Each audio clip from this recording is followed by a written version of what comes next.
अगर आप लोगों को मेरी वीडियोस अच्छी लगें तो इस लाल सब्सक्राइब के बटन को दबा दें और साथ ही इस बेल के आइकन को भी प्रेस कर दें ताकि मेरी आने वाली हर नई वीडियो का नोटिफिकेशन आप लोगों को मिलता रहे।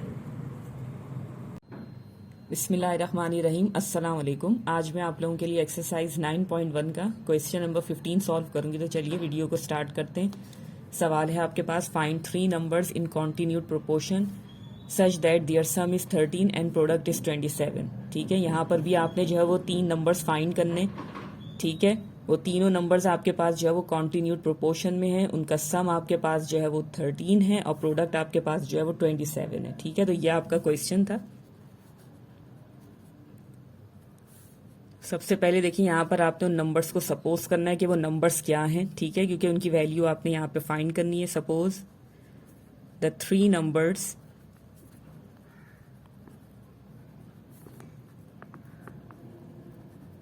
in continued proportion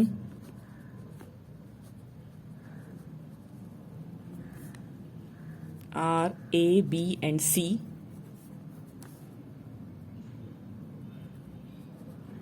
can be written as। ठीक है, वो 3 नंबर्स जो कॉन्टिन्यूड प्रोपोर्शन में आपके पास यहाँ पे हैं, वो 3 नंबर्स हमने क्या सपोज कर लिया, A, B एंड C हैं। ठीक है, तो उन्हें कैसे लिख सकते हैं, उन्हें कॉन्टिन्यूड प्रोपोर्शन में हम जो है वो यहाँ पे शो करेंगे। ठीक है, और इसको जो है वो इक्वेशन नंबर 1 बना लेंगे। मजीद है यहाँ पे such that their sum is 13, उनका सम आपके पास जो है वो 13 है।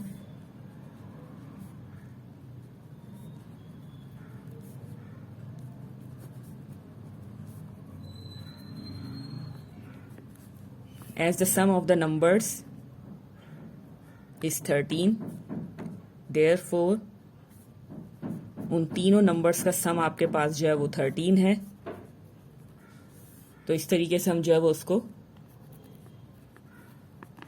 लिख के इक्वेशन नंबर 2 जो है वो यहाँ पे फॉर्म कर लेंगे। ठीक है, मजीद है आपके पास एंड प्रोडक्ट इज 27, उन नंबर्स का प्रोडक्ट आपके पास जो है वो 27 है and the product of the numbers is 27।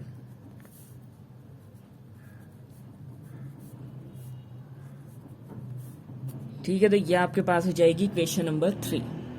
तो सवाल की मदद से आपने जो है वो यहाँ पे 3 इक्वेशंस फॉर्म कर ली। ठीक है, सबसे पहले उन नंबर्स को जो है वो कॉन्टिन्यूड प्रोपोर्शन आपने शो कर दिया। उसके बाद आपने ये चीज़ बता दी कि वो नंबर्स जो है उनका सम 13 है। ठीक है, किस तरीके से वो आपने लिख दिया यहाँ पे, और उन नंबर्स का प्रोडक्ट जो है वो आपके पास 27 है। ठीक है, तो ये 3 इक्वेशंस आपने जो है वो यहाँ पे फॉर्म कर ली। सबसे पहले देखिए इक्वेशन नंबर 1 आप यहाँ पे ले लेंगे। Taking equation number 1,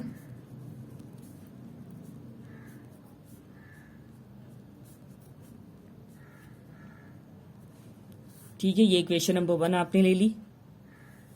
as the product of means is equal to product of extreme की मदद से हम यहाँ पे जो है वो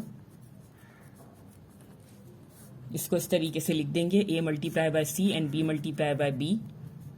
तो ये हो जाएगा आपके पास AC is equal to B बीजा B स्क्वायर। ठीक है, तो ये भी आपके पास जो है वो एक इक्वेशन की फॉर्म में आ जाएगी। तो आप इसको जो है वो इक्वेशन नंबर 4 का नाम दे देंगे। ठीक है, नाउ टेकिंग इक्वेशन नंबर 3।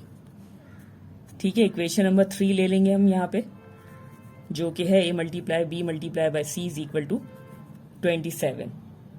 ठीक है, अब देखिए इक्वेशन नंबर 4 को आप और से देखिएगा, यहाँ पर वैल्यू मैंने जो है वो एक तरीके से आप इसको यूं समझ लीजिए कि B स्क्वायर की वैल्यू हमने निकाल ली AC। ठीक है, या AC की वैल्यू आपके पास आ गई B स्क्वायर। ठीक है, लेफ्ट हैंड साइड पे आपको जो है वो यहाँ पर AC नजर आ रहा होगा। तो मैंने यहाँ पे जो इक्वेशन नंबर 3 ली है वो है A multiply B multiply by C is equal to 27। तो यहाँ पे भी देखें एक पॉसिबिलिटी है कि हम AC की एक वैल्यू निकाल सकते हैं। ठीक है, चाहे फिर वो वेरिएबल वैल्यू ही क्यों ना हो। ठीक है, A और C को हम जो है वो लेफ्ट हैंड साइड पे ही रहने देंगे। B इससे मल्टीप्लाई हो रहा है, राइट हैंड साइड पे जाके 27 से डिवाइड हो जाएगा। तो यहाँ पर आपके पास जो है वो AC की एक वेरिएबल वैल्यू आ जाएगी जो कि है 27 अपॉन B। अब इक्वेशन 4 को देखिए, और इस इक्वेशन को देखिए, इसको भी साथ में जो है इक्वेशन का नाम दे देंगे हम, इक्वेशन नंबर 5। ठीक है, दोनों साइड पे आप गौर से देख सकते हैं। देखिए लेफ्ट हैंड साइड पे यहाँ पर आपको AC नजर आ रहा है दोनों में, ठीक है, और राइट हैंड साइड पे आपको जो वैल्यू नजर आ रही है उसमें दोनों में आपके पास जो है B मौजूद है। ठीक है, तो ऐसा करने से क्या होगा कि दोनों इक्वेशंस को जब हम कंपेयर करेंगे तो पॉसिबिलिटी है हमारे पास कि B की वैल्यू जो है वो हम फाइंड कर सकें। ठीक है, तो on comparing equation number 4 and 5,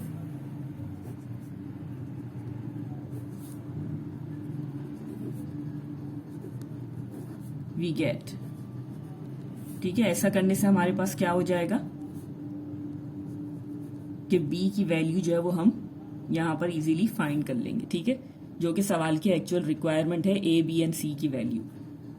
तो देखिए यहां पर जैसे ही आपने 4 and 5 को कंपेयर किया तो ये दोनों जो है वो ऑलरेडी इलिमिनेट हो जाएंगे। ठीक है, या स्किप हो जाएंगे यहां से, तो ये क्या हो जाएंगे, दोनों राइट हैंड साइड जो है वो इक्वल हो जाएंगे। B² is equal to 27/B।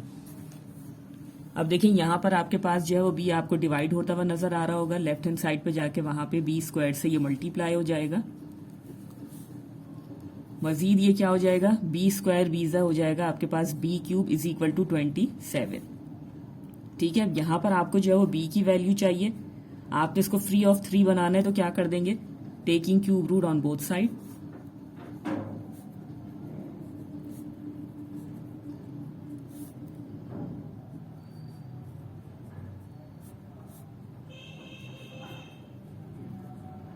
ठीक है, दोनों साइड पर आपने जो है वो क्यूब रूट ले लिया।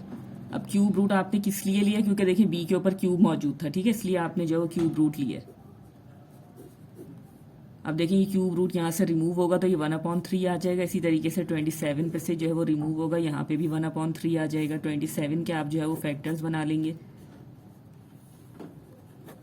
तो 3 दफा आ जाएगा आपके पास 3। देखिए यहाँ से ये 3 कैंसिल हो जाएंगे, B जो है वो सिंगल फॉर्म में आ गया। अब इस 27 की जगह आप लिख सकते हैं 3 की पावर 3, 1/3, ये 3 से कैंसिल हो जाएगा तो B की वैल्यू आ जाएगी आपके पास 3।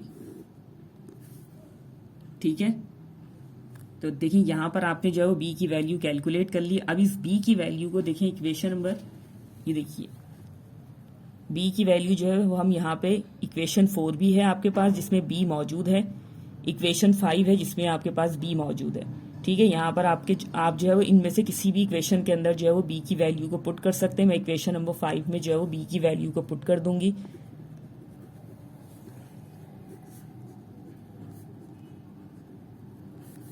Putting the value of B in equation number 5. Equation number 5 है आपके पास AC is equal to 27/B। ठीक है, B की जगह आप रख देंगे 3, ये हो जाएगा 3 1 ज़ा 3 एंड 3 9 ज़ा 27। ठीक है, यहां से एक वैल्यू तो आपको मिली, बट 2 वेरिएबल्स हैं आपके पास लेफ्ट हैंड साइड पे, A एंड C। ठीक है, AC की वैल्यू आपके पास 9 आ रही है। हम यहाँ पर क्या करेंगे, इसमें से देखें, चाहे तो आप A की वैल्यू निकाल लें, चाहे आप C की वैल्यू निकाल लें। मैं यहाँ पे जो है वो A की वैल्यू निकाल लूंगी, C जो है वो उससे मल्टीप्लाई हो रहा है, राइट हैंड साइड पे जाके 9 से डिवाइड हो जाएगा। ठीक है, तो A की हमारे पास फिलहाल जो है वो एक वेरिएबल वैल्यू आ गई। ठीक है, न्यूमेरिकल वैल्यू नहीं है, तो इसे भी हम इक्वेशन का नाम दे देंगे यहाँ पे, इक्वेशन नंबर 6। ठीक है, अब देखिए आपके पास जो है वो यहाँ पे B की वैल्यू भी आ गई और A की भी वैल्यू आपने निकाल ली, चाहे आपके पास जो है ये न्यूमेरिकल ही सही, सॉरी वेरिएबल वैल्यू ही सही। अब आपने क्या करना है, इस B एंड A की वैल्यू को जो है वो इक्वेशन नंबर 2 में आप जो है वो उसको पुट कर देंगे। ठीक है, now putting the value of B and A।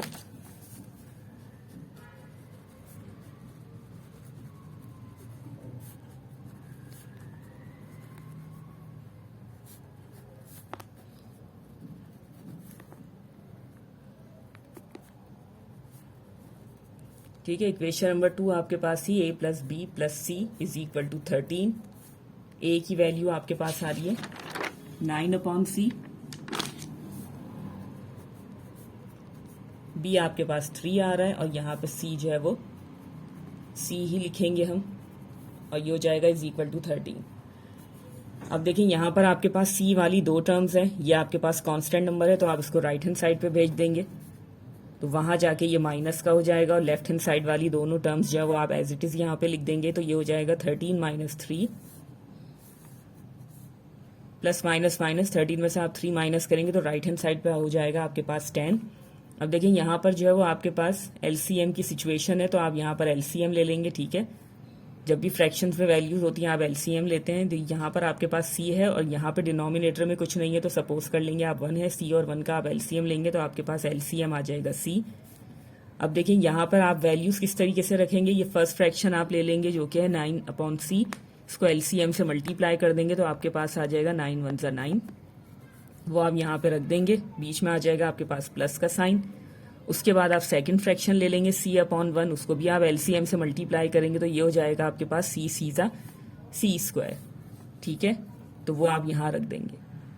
ठीक है, अब देखिए यहाँ पर जो है वो c आपको डिवाइड होता हुआ नजर आ रहा होगा, वहां जाके 10 के साथ जो है ये मल्टीप्लाई हो जाएगा तो ये हो जाएगा आपके पास 10c। ठीक है, अब देखिए अगर आप इस चीज को, इस सिचुएशन को गौर से देखें तो यहाँ पर आपको जो है वो एक इक्वेशन फॉर्म होती हुई नजर आ रही होगी। ठीक है, या आप चाहें तो उसको इक्वेशन फॉर्म बना सकते हैं। ये देखें यहाँ पर है ये राइट हैंड साइड पे प्लस का 10c, तो आप इसको लेफ्ट हैंड साइड पे जब ले आएंगे तो ये हो जाएगा माइनस का 10c और ये हो जाएगा आपके पास, यहाँ कुछ नहीं बचेगा, इज इक्वल टू 0।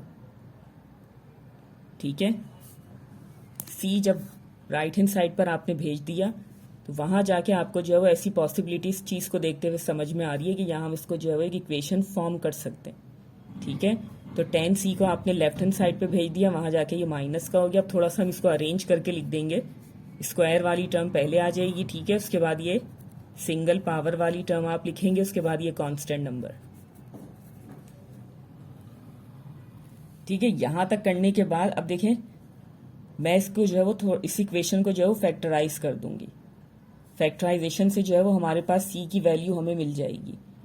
ठीक है, तो देखिए फैक्टराइज करने का तरीका, ये आप इसको जो है वो इस कोफिशिएंट से मल्टीप्लाई करेंगे c² के, तो ये हो जाएगा 9 1 जा 9। ठीक है, यहाँ पर आपके पास कांस्टेंट नंबर और इस कोफिशिएंट को जब आप मल्टीप्लाई करेंगे, मल्टीप्लाई करने पे जो भी आपके पास आएगा, जैसे मेरे पास आ रहा है इस वक्त 9 1 जा 9, तो 9 के आप ऐसे फैक्टर बनाएंगे जिन्हें आप प्लस करें तो आपके पास 10 आ जाए, जिन्हें आप मल्टीप्लाई करें तो आपके पास 9 आ जाए। ठीक है, तो यहाँ पे वो दो फैक्टर आपके पास हो जाएंगे 9 1 जा 9।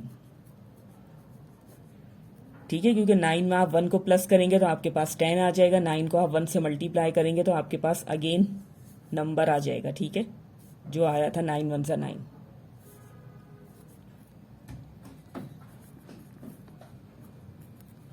ठीक है, यहाँ पर आप जो है वो इस इक्वेशन को फैक्टराइज कर रहे हो। यहाँ पे किस तरह की फैक्टराइजेशन नजर आ रही है आपको, मिडिल टर्म ब्रेकिंग आपको जो है वो यहाँ पे फैक्टराइजेशन की फॉर्म नजर आ रही है। ठीक है, तो यहाँ पर हमने मिडिल टर्म ब्रेकिंग अप्लाई करते हुए इस इक्वेशन को फैक्टराइज किया है। अब देखिए ये क्या हो जाएगा, c², ये हो जाएगा माइनस प्लस माइनस 9c, ये हो जाएगा माइनस प्लस माइनस c 1 जा c। ठीक है, अब ये देखिए फोर्थ टर्म आपको जो है वो यहाँ पे नजर आ रही होंगी। हम क्या करेंगे, इनका पेयर बना देंगे। अब यहाँ से जो है वो उसको हम c² है ये फर्स्ट टर्म में, सेकंड टर्म में आपके पास जो है वो c की पावर आपको 1 नजर आ रही होगी। दोनों में से आप जो है वो एक पावर कॉमन ले लेंगे। ठीक है, तो यहाँ पर आपके पास बच जाएगा फर्स्ट टर्म में c, बीच में आ जाएगा माइनस का साइन और यहाँ आपके पास बच जाएगा 9। ठीक है, इन दोनों में आपके पास जो है वो नेगेटिव साइन कॉमन आ रहा है। सबसे पहले नेगेटिव साइन कॉमन निकाल लेंगे। यहाँ पर जो है वो इन दोनों में से मजीद कोई चीज कॉमन नहीं आ रही तो हम यहाँ पे लिख देंगे 1। ठीक है, जहां से अगर कोई नंबर कॉमन नहीं आ रहा तो आपने 1 इस तरीके से शो जरूर करना है। ठीक है, इस प्लेस को एम्प्टी मत रखिएगा। अब देखें ये क्या हो जाएगा, नेगेटिव साइन कॉमन चला गया तो ये क्या हो जाएगा, c पॉजिटिव, और यहां से भी नेगेटिव साइन कॉमन चला गया तो ये प्लस से क्या हो जाएगा, माइनस। ठीक है, साइन ऑपोजिट हो जाते हैं। अब ये देखिए फोर्थ टर्म से आपके पास ये 2 टर्म्स बन गई, एक ये और दूसरी ये। इन दोनों टर्म्स में से आपके पास जो है वो c माइनस 9 कॉमन आ रहा है, वो आपने कॉमन निकाल लिया। जो बच जाएगा वो आप एक और ब्रैकेट बना के इस तरीके से लिख देंगे। ठीक है, अब देखिए दोनों ब्रैकेट्स जो है वो 0 के इक्वल है, मीन्स कि आप इनको इंडिविजुअल इस तरीके से ले सकते हैं। ठीक है, इस ब्रैकेट को भी आपने 0 के इक्वल ले लिया, इस ब्रैकेट को भी आप इस तरीके से 0 के इक्वल ले लेंगे। अब देखिए सी की आपको वैल्यू चाहिए, ये माइनस का 9 0 के पास चला जाएगा, वहां जाके ये प्लस का 9 हो जाएगा, एंड 0 + 9 हो जाएगा आपके पास 9। इसी तरीके से इस 1 को भी आप जो है वो राइट हैंड साइड पे भेज देंगे, वहां जाके प्लस का 1 हो जाएगा, एंड 0 + 1 1। ठीक है, आपके पास जो है वो सी की दो वैल्यूज आ गई। अब इन दो वैल्यूज को आपकी मर्जी है कि आप जो है वो सी की वैल्यू 9 ले लें या आप सी की वैल्यू 1 ले लें। ठीक है, दोनों वैल्यूज आपके पास जो है वो मौजूद हैं, आपकी मर्जी है आप 9 रख लें, आपकी मर्जी है आप 1 रख लें। कोई भी वैल्यू जो है वो आप यहाँ पे, कहने का मतलब है कि सी की यूज कर सकते हैं। ठीक है, दोनों वैल्यूज बिल्कुल करेक्ट हैं, कोई भी एक वैल्यू आप जो है वो यहाँ पे ले सकते हैं इक्वेशन में पुट करने के लिए, जहां से आप जो है वो ए की वैल्यू को भी कैलकुलेट कर सके। ठीक है, तो मैं यहाँ पे जो है वो 9 ले लूंगी। ठीक है, आप 1 भी ले सकते हैं, तो मैं यहाँ पर 9 ले लूंगी। Now putting the value of C is equal to 9 and B in equation number 2। ठीक है, इक्वेशन नंबर 2 देखें आपके पास क्या है यहाँ पे, ये देखिए, ये इक्वेशन नंबर 2 है आपके पास।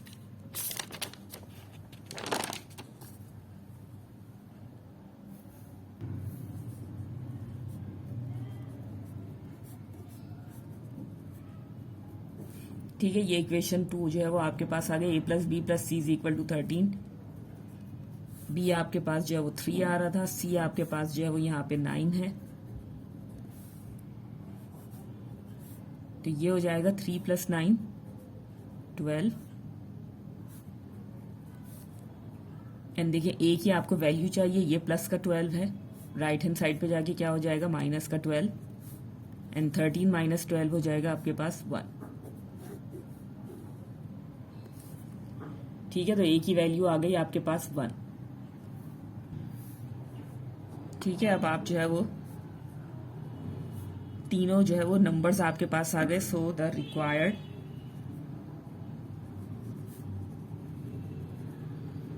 Numbers are 1, 3 and 9। ठीक है, ये आपके पास जो है वो रिजल्ट आ गया। अब थोड़ा सा देखिए आप यहाँ पे इसको, जैसे सवाल में आपको जो है वो गिवन था कि सम जो है वो उनका 13 है और प्रोडक्ट उनका जो है वो 27 है। ठीक है, तो यहाँ पर आप चेक भी कर सकते हैं, यहाँ पर आपका जो है वो आंसर आ चुका है। ठीक है, तो सम आपके पास जो है वो 13 था, प्रोडक्ट आपके पास जो है वो 27 था। अब देखें a की वैल्यू आपके पास आ रही है 1, b की आ रही थी आपके पास 3 एंड c आपके पास था 9। तो जब आप इनको प्लस करेंगे 9 + 1 10, 10 + 3 क्या हो जाएगा आपके पास 13। ठीक है, इट मीन्स कि आपने जो वेरिएबल्स की वैल्य't यहाँ पे फाइंड किया वो बिल्कुल करेक्ट है। इसी तरीके से देखिए यहाँ पे इनका प्रोडक्ट भी आप चेक कर सकते हैं, 9 × 1 = 9 एंड 9 × 3 = 27। ठीक है, तो यहाँ पर आपने देखें चेक भी कर लिया कि तीनों नंबर्स जो आपने यहाँ पे फाइंड करे वो बिल्कुल करेक्ट हैं। तो चलिए यहीं पे मैं अपनी वीडियो को एंड करना चाहूँगी, इसी उम्मीद के साथ कि जो भी मैंने आपको एक्सप्लेन किया बहुत अच्छे से आपकी समझ में आ गया होगा। अगर वीडियो अच्छी लगे तो लाइक एंड शेयर ज़रूर कीजिएगा। मिलते हैं फिर आप लोगों से अगली वीडियो में, तब तक के लिए अल्लाह हाफ़िज़।